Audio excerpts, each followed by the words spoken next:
What's the next word you'd like to dive into?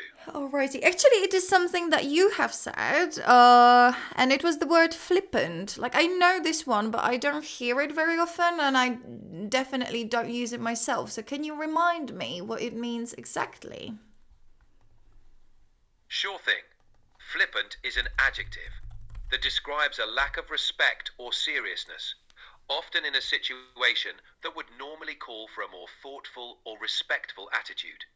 It implies being dismissive or making light of something serious. For example, his flippant comments during the meeting were not appreciated by his colleagues. It's often used to critique someone who doesn't seem to be taking important matters seriously enough. Okay, beautiful, beautiful, beautiful. Thank you, thank you, thank you so much. Okay, so the next word is going to be the word inexplicable. Inexplicable. Inexplicable. You got it. Inexplicable is an adjective that means impossible to explain or understand. It describes something that's so puzzling or mysterious that it defies explanation. For example, the sudden disappearance of the documents was inexplicable. No one could figure out how it happened. It's a handy word for those baffling moments in life. Alrighty, alrighty. Is it like a synonym for the opposite of comprehensible? Incomprehensible? Yes, inexplicable is quite similar to incomprehensible. Both words describe something that cannot be understood or explained. Inexplicable often implies a sense of mystery or puzzlement, while incomprehensible suggests that something is beyond understanding or too complex to grasp. They're both useful for describing those head-scratching moments. Okay, okay. Can you give me some example of those inexplicable things, please? Absolutely. Here are a few examples. 1. The lights in the old house flickered on and off inexplicably, even though there was no one else inside. 2. The cat stared at the corner of the room, hissing at something that seemed inexplicable to the rest of us. 3. Despite extensive investigations, the cause of the strange noise in the attic remained inexplicable. These situations capture that sense of mystery and puzzlement that comes with inexplicable events. Oh, alrighty, alrighty. So it's more about like ghosts and like these kinds of like mysteries. So it's not about the things you like cannot understand, but the things you cannot explain, rather, right? Exactly. Inexplicable focuses more on the mysterious or puzzling aspects of something that can't be easily explained, rather than just being difficult to understand. It's often used for events or situations that leave us scratching our heads because we can't find a logical explanation, like ghostly occurrences or bizarre coincidences. But it can apply to any situation that's bafflingly unexplainable. Oh, gorgeous. Okay, lovely, lovely. Thank you so much for that explanation. Now, can you help me with the word elude? Certainly. Elude is a verb that means to evade or escape from something, typically in a skillful or cunning way. It can also refer to an idea or fact failing to be understood or remembered by someone. For example, the thief managed to elude the police by hiding in an abandoned building, or the name of the restaurant eludes me, but I remember the food was excellent. It's a versatile word for situations involving clever escapes or elusive memories. Oh, okay. Can you give me more examples of that one, please? Certainly. Here are a few more examples. 1. The fox was able to elude the hunters by darting into the dense forest. 2. Despite his best efforts, the solution to the math problem continued to elude him. 3.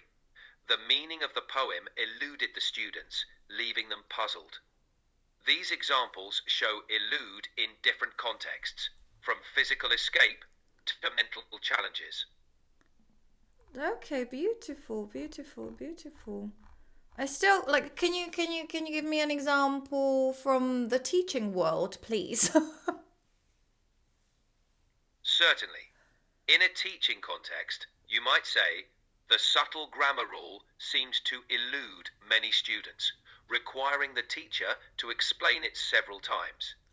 This shows how a concept can be difficult for students to grasp or remember, slipping out of their understanding.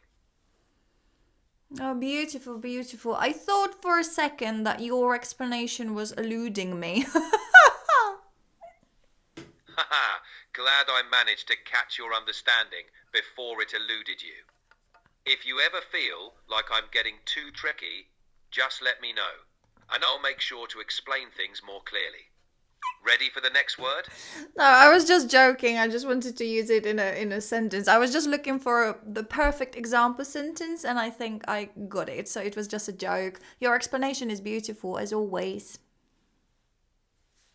Ah, you got me there. Nicely done, Chris.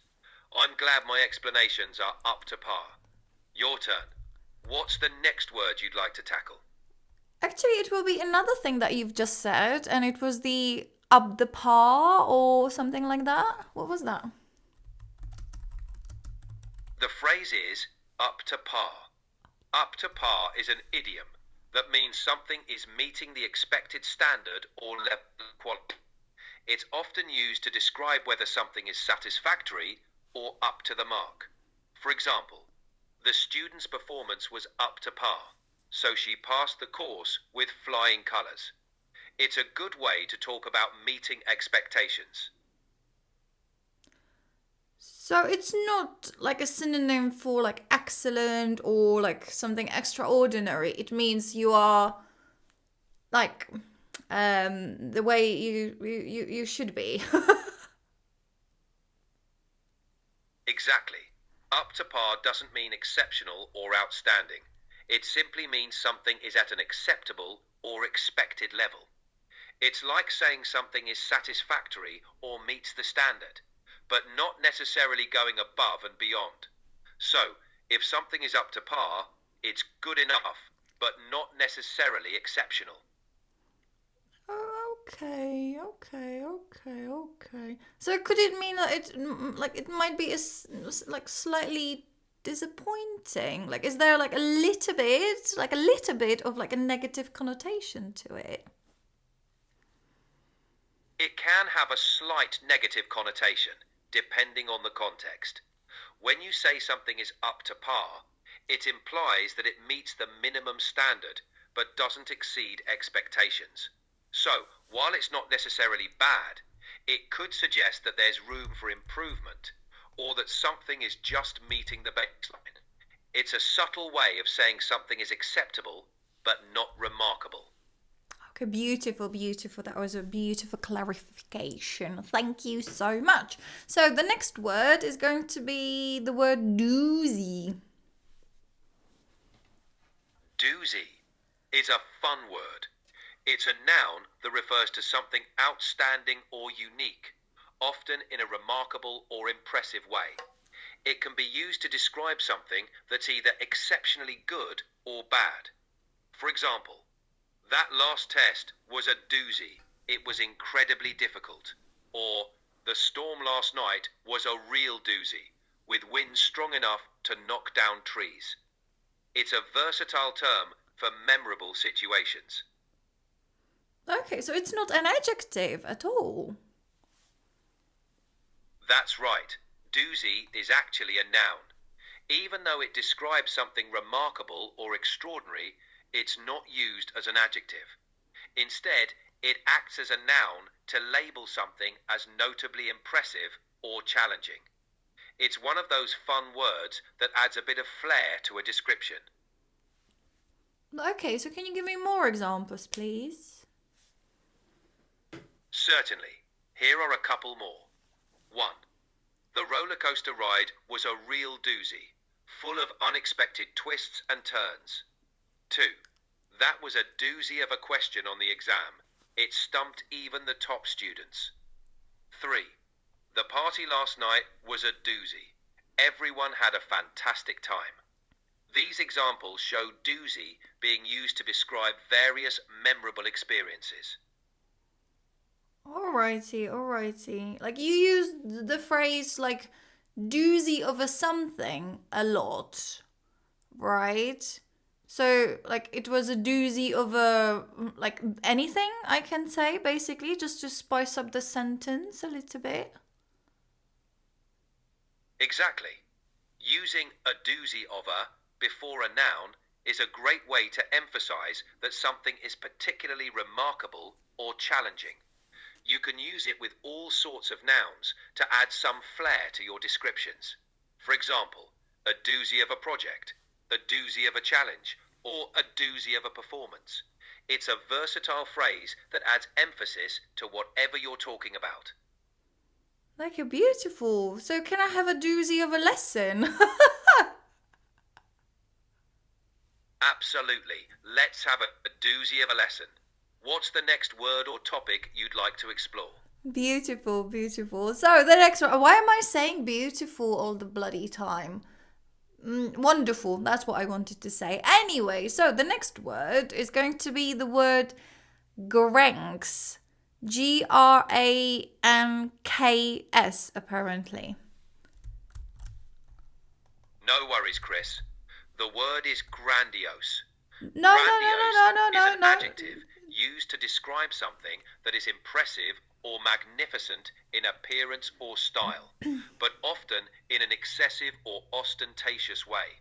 It can imply that something is trying to appear more important, grand, than it actually is.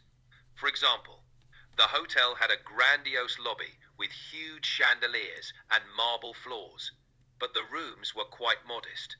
It's a great word for describing things that have an air of over-the-top extravagance. Alrighty, that was actually not the word that I was looking for. I'm sorry for my bad pronunciation. The word that I'm looking for is the word GRANKS, and it is spelled GRANKS.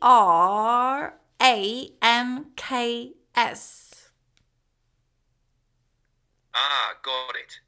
The word you're looking for is GRAMPUS. A grampus is another name for the Risso's dolphin, a large dolphin found in temperate and tropical oceans. It's known for its robust body and distinctive grey colouring with white scars and markings. So, it's not a word you'd use every day unless you're talking about marine life. No, okay. Let me educate you, darling. There is apparently a word GRANKS, right? And it's supposed to mean it's like a hybrid of the word great and thanks. Ah, I see. GRANK is a blend of great and rank, and it's used informally to describe something that is both impressive and of high quality, often with a bit of an edge. It's a playful way to merge the idea of something being outstanding and top tier. It's not a common word, so you won't hear it every day, but it certainly has a unique flair. Okay. So can you give me some example sentences with this one, please? Certainly. Here are some examples.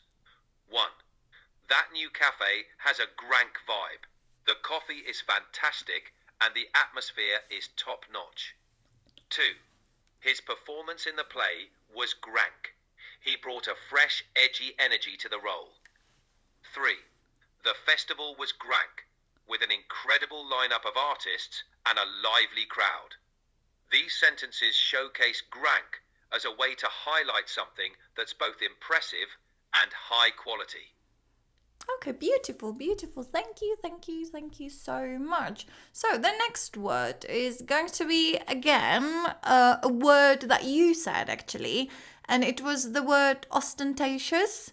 Again, I remember this one, but I don't hear it very often. So can you remind me, please?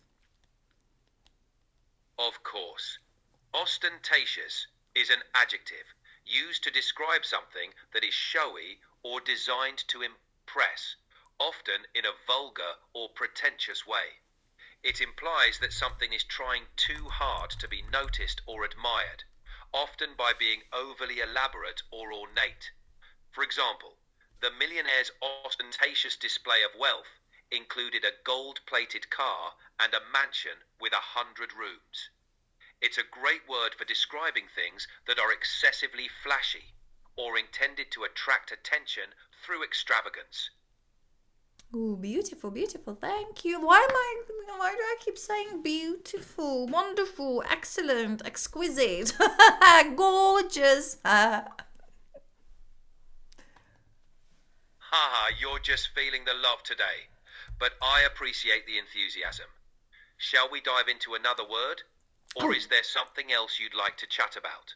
No. I've got a long list, my dear. It's a really, really long list. So the next word is the word licentiousness, licentiousness,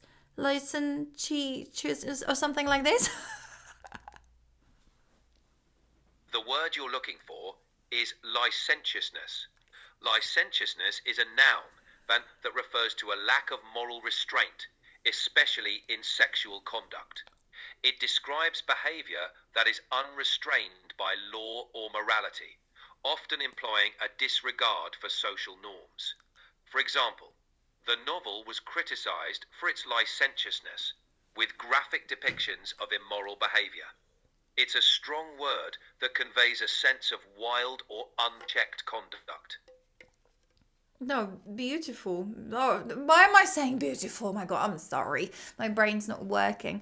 Okay, I can see that there is also an adjective. So is it the licentious? Licentious? Yes, the adjective form is licentious. Licentious describes someone or something that is lacking in moral restraints, especially in sexual behavior. It implies a disregard for accepted rules or standards. For example, the artist was known for his licentious lifestyle, flouting social conventions at every turn. It's a strong adjective that suggests a bold disregard for moral or societal norms. Oh, lovely, lovely. Thank you so much. I guess we can do another one, my dear, and it will be the word irrefutable. Sure thing. Irrefutable is an adjective that describes something that is impossible to deny or disprove. It refers to evidence, arguments, or facts that are so conclusive that they cannot be contradicted. For example, the DNA evidence provided irrefutable proof of the suspect's guilt. It's a powerful word for when something is so clear and certain that there's no arguing against it. Okay, beautiful. Can you give me more examples, please? Certainly. Here are a few more examples. 1. The scientist presented irrefutable data supporting the new theory. 2.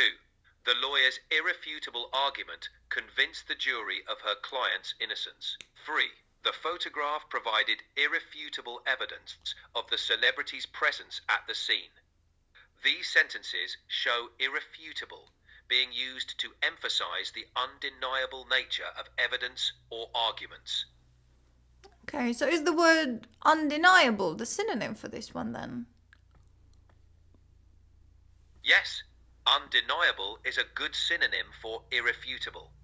Both words convey the idea of something being so clear and certain that it cannot be disputed or questioned.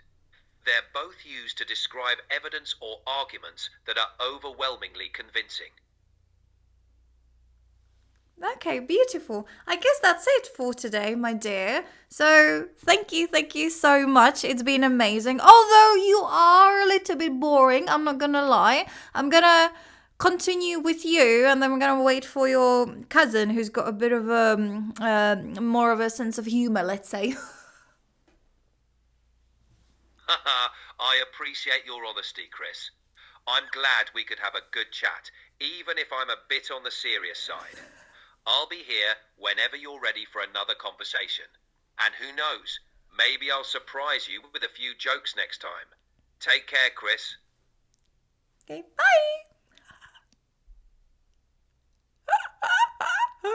Well, that was serious, wasn't it? Like, he was great. Like, he's amazing. But the other version is a bit more cheeky. He is like faster, funnier, and I guess I prefer the other one. But this one is great for studying. I guess like now I can like divide my studying sessions into like the serious part, because he is amazing for explaining the vocabulary, and then for those fun bits I can actually have the other James. I should give them 2 different names then. I don't know. Anyway, that's it. And we're going to continue, and I'm losing my voice. Anyway, take care and see you later, alligator. Bye.